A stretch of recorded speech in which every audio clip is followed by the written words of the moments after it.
Hello friends, स्वागत है मेरे चैनल एमसीक्यू स्टडी आईक्यू पे। और आज के वीडियो में हम लोग करने वाले हैं क्लास 12 केमिस्ट्री का इंपॉर्टेंट प्रीवियस ईयर्स क्वेश्चन। ठीक है, ऑब्जेक्टिव क्वेश्चन है ये केमिस्ट्री का। पूरा वीडियो देखिए, काफ़ी इंपॉर्टेंट है, समझाएंगे भी ऑप्शन के रिलेटेड टोटल चीज़। ओके, तो फर्स्ट क्वेश्चन है, पहले भी वीडियो डाले हैं तो ये वीडियो अगर पहली बार देख रहे हैं तो पहले ये वीडियो देख लीजिए, फिर बाद में 2 वीडियो और है वो भी आप जाके देख सकते हैं।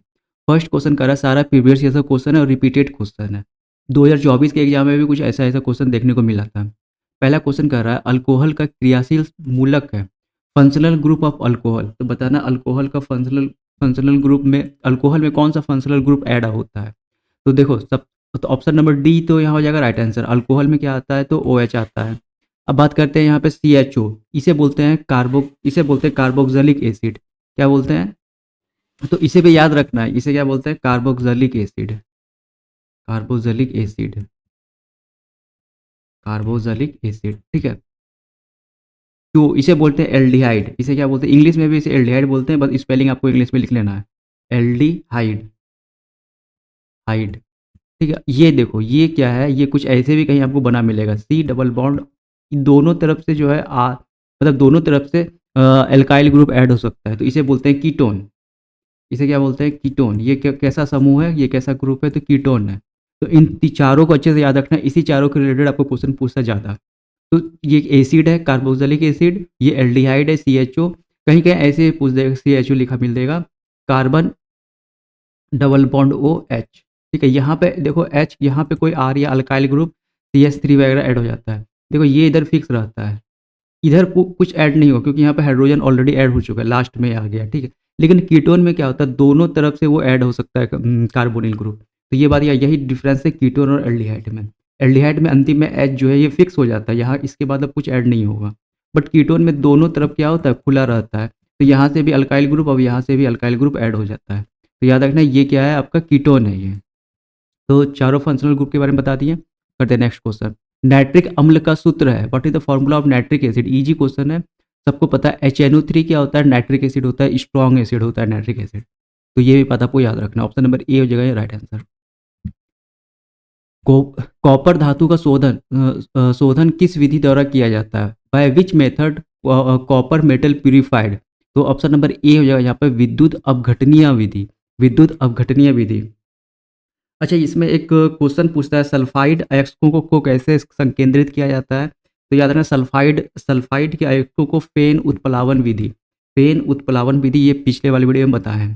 ठीक है, तो ये भी बात आपको याद रखना है, सल्फाइड ओर को फेन उत्प्लावन विधि द्वारा कंसंट्रेटेड करते हैं। ये भी बात याद, फ्लोथ फ्लोटेशन मेथड इसको इंग्लिश में बोलते हैं। और बात करते हैं, एक फराडे विद्युत कितने कूलम के बराबर होता है। 1 Faraday electric current is equal how many coulomb. तो डायरेक्ट आपको आंसर याद रखना है इसका। ऑप्शन नंबर बी हो जाएगा 96500 कूलम, 96500 कूलम। ये देखो बेसिक क्वेश्चन है, ये फॉर्मूला में आता है। ठीक है, अब ये फॉर्मूला में कहीं ये क्वेश्चन छोटा सा पार्ट पूछ दिया यहाँ पे कि 1 फराडे इलेक्ट्रिक करंट कितने कूलम के बराबर होता है। कूलम किसका ऐसा यूनिट होता है, तो इलेक्ट्रिक चार्ज का ऐसा यूनिट क्या होता है, कूलम। 5 करते हैं। देखो ये बना हुआ है क्या, CH3 CH2। ठीक है, और यहाँ पे क्या बना हुआ है, NH2। ये क्या है, NH2। बताना इसे क्या कहते हैं, इसे क्या कहते हैं। तो 1 मिनट पहले हम बता देते हैं यहाँ पे, ये जो लास्ट है इसे बोलते हैं एमीन। क्या बोलते हैं, एमीन। तो देखो इन तीनों में एमीन है, इसमें एमीन नहीं, इसमें अमोनिया लिखा होती है, तो गलत हो गया।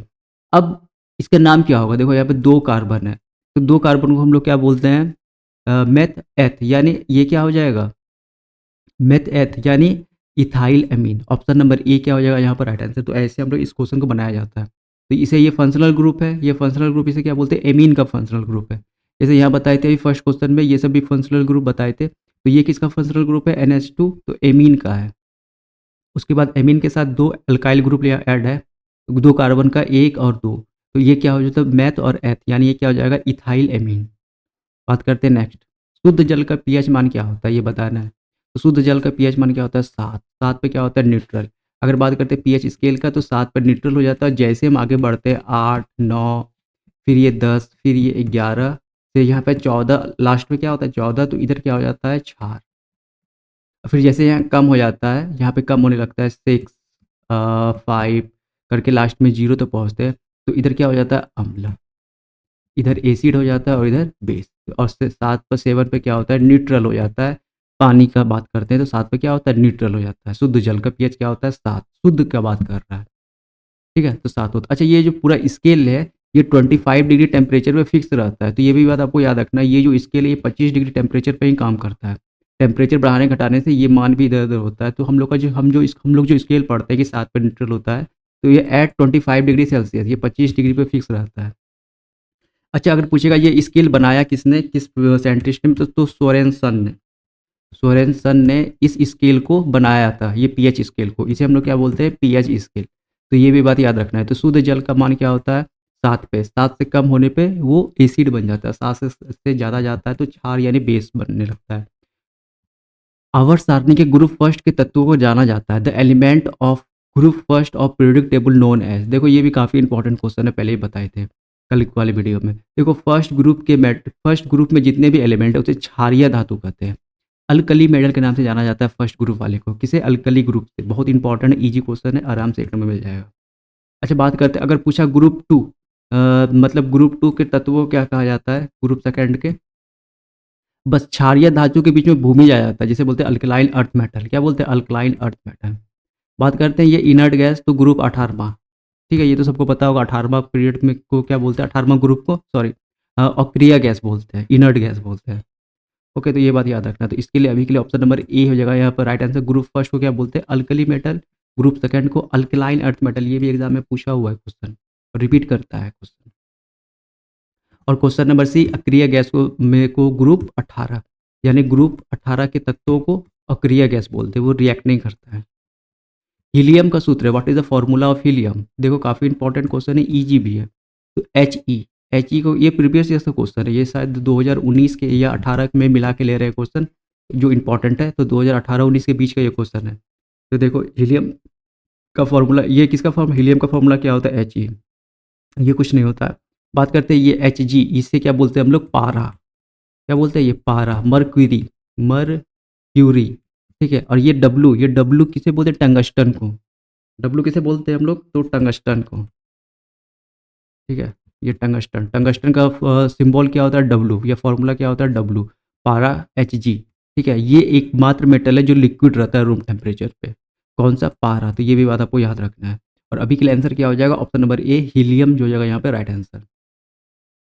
पॉलीथीन एक बहुलक है। Polythene is a polymer of. तो याद रखना, इथीन से ही पॉलीथीन बना है। ठीक है, इथीन से ही क्या बना है, पॉलीथीन। तो ऑप्शन नंबर बी क्या आपका हो जाएगा यहाँ बिल्कुल सही आंसर। ठीक है, और एक चीज़ और इसमें बता देते हैं, एक और क्वेश्चन पूछता है कि नेचुरल रबड़, नेचुरल रबड़ का बहुलक, रबड़। तो नेचुरल रबड़ का बहुलक पता है क्या होता है, आइसोप्रीन। ये 2024 के क्वेश्चन में पूछा हुआ है, इस बार के क्वेश्चन में बिहार बोर्ड में। तो याद रखना, इसे क्या बोलते हैं, आइसोप्रीन। और ये जो क्वेश्चन है ये 2024 में, एक 2017 में भी ये क्वेश्चन पूछा हुआ है, यही क्वेश्चन रिपीट कर दिया है यहाँ पे। ओके, तो ये भी बात आपको याद रखना है। तो ये क्या होता है,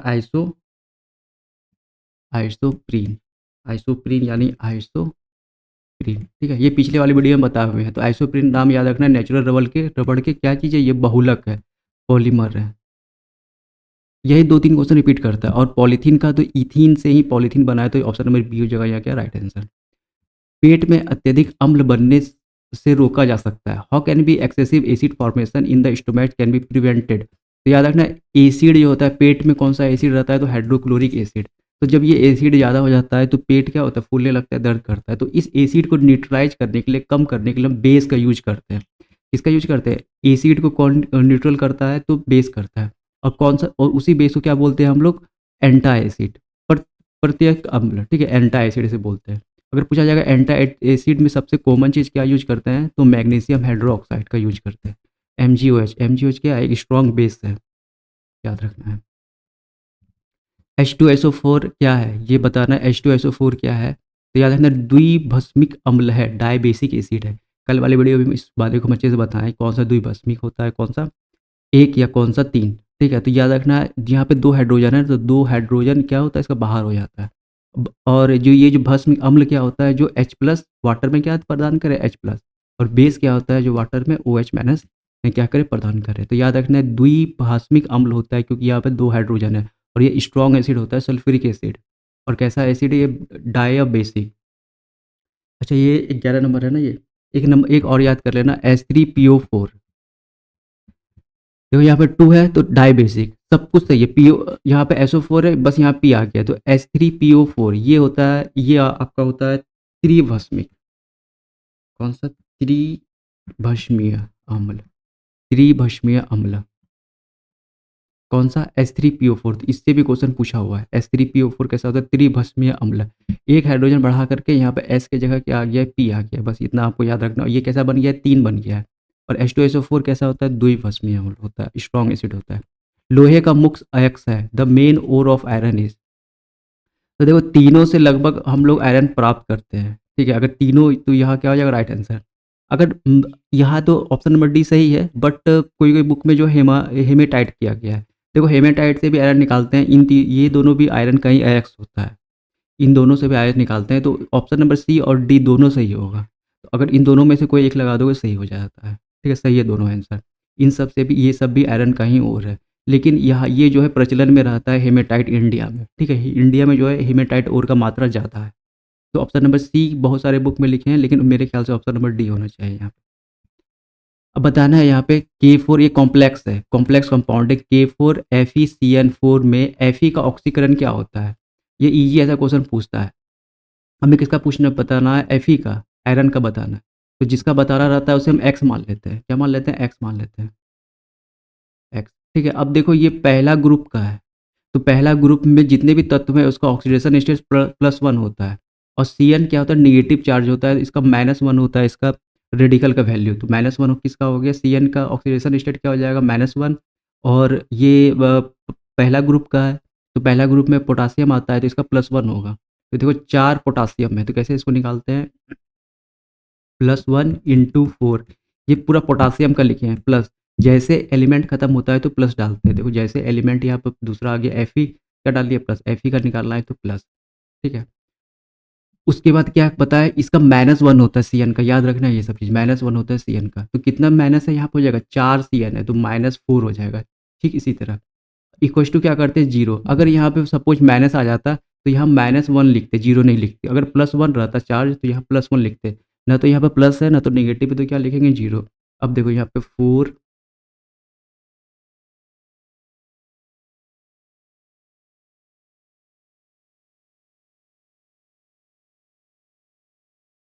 कुछ यहाँ गलत है। 1 मिनट। 4 FeCN यहाँ पे 6 होगा, ठीक है। यहाँ पे क्या होगा? 6 होगा, ठीक है। देखो यहाँ क्वेश्चन लिखने में गलती हो गया, यहाँ 4 की जगह पे क्या होना चाहिए? 6 होगा ये, ठीक है। FeCN 6। तो यहाँ कितना Cn है? तो 6 माइनस बताए थे, और यहाँ क्या आ जाएगा? 6 Cn है, तो यहाँ क्या हो जाएगा? 6। तो और -6 इक्वल्स टू 0। एक्स देखो +6 और -6 और +4 -2 इक्वल्स टू 0। तो एक्स का वैल्यू क्या हो जाएगा? +2। तो ऑप्शन नंबर ए क्या हो जाएगा यहाँ? Right answer. बस यहाँ क्वेश्चन लिखने में गलती हो गया था, और कुछ कुछ गलती नहीं है, और सब कुछ सही है, ठीक है। तो ऑप्शन नंबर ए हो जाएगा यहाँ पे right answer. K4 FeCN6। Cn पे माइनस चार्ज होता है, -1, तो 6 माइनस हो जाएगा, मल्टीप्लाई होता है। के पॉजिटिव होता है तो 4 के है, तो 4 पॉजिटिव यहाँ लिख दिया। अब प्लस जिसका निकालना रहता है उसका एक्स लिखते हैं, और यहाँ क्या हो जाएगा हमारा आंसर? +2। इजी क्वेश्चन है। PCl5 क्या है? तो याद रखना PCl5 एक ऑक्सीकारक है, ऑक्सीडाइजर होता है। PCl5 ऑक्सीडाइज करता है। नाइट्रिक अम्ल तैयार किया जाता है, तो 15 नंबर भी इंपॉर्टेंट है। ऐसा क्वेश्चन पूछा जाता है कि नाइट्रिक अम्ल कैसे तैयार किया जाता है। तो याद रखना है, इसे तैयार किया जाता है ओस्टवाल्ड विधि द्वारा, ओस्टवाल्ड मेथड द्वारा। ऑप्शन नंबर बी हो जाएगा यहाँ पर राइट आंसर। संपर्क विधि द्वारा पूछा जाता है, H2SO4 को तैयार किया जाता है, याद रखना है, ठीक है। संपर्क विधि विधि द्वारा H2SO4 को। और बात करते हैं हैवर प्रोसेस, बहुत इंपॉर्टेंट है, अमोनिया का फॉर्मेशन करता है। एन किसका? अमोनिया गैस का। NH3, NH3, ठीक है। तो याद रखना ये लॉन्ग आंसर टाइप में भी पूछता है कि हैवर प्रोसेस बताइए, अमोनिया कैसे फॉर्म होता है, तो वहाँ पे रिएक्शन वगैरह भी लिखना पड़ेगा।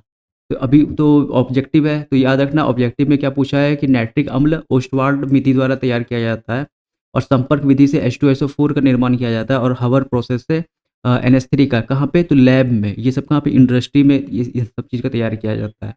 तो याद रखना इस बात को। तो 15 का ऑप्शन नंबर क्या हो जाएगा यहाँ पे? बी। और इन सब के बारे में बता दिए हैं। संक्रमण तत्वों को और भी नाम से जाना जाता है। देखो कितना बार ये क्वेश्चन पूछा हुआ है। Transition element are also known by other name. तो याद है ट्रांजिशन एलिमेंट को डी ब्लॉक एलिमेंट के नाम से जाना जाता है। किस ब्लॉक से? डी ब्लॉक से। ठीक है, अब यहाँ पे जो ट्रांजिशन एलिमेंट है इसी के आगे में आई लग जाए, इनर लग जाए, क्या लग जाए? Inner transition element. तो इनर ट्रांजिशन एलिमेंट किसे बोलते हैं? एफ ब्लॉक को पिछले वाली वीडियो में अच्छी तरह से बताया है ये बात को, ठीक है। तो इसे क्या बोलते हैं? Inner transition element, IET। और इसे क्या बोलते हैं? सिर्फ TE, यानी ट्रांजिशन एलिमेंट संक्रमण तत्व बोलते हैं। अमोनिया आंध्र लिटमस पत्र को किस रंग में बदल देता है? What colour does ammonia turn wet litmus paper? देखो अमोनिया जो रहता है वो क्षार रहता है।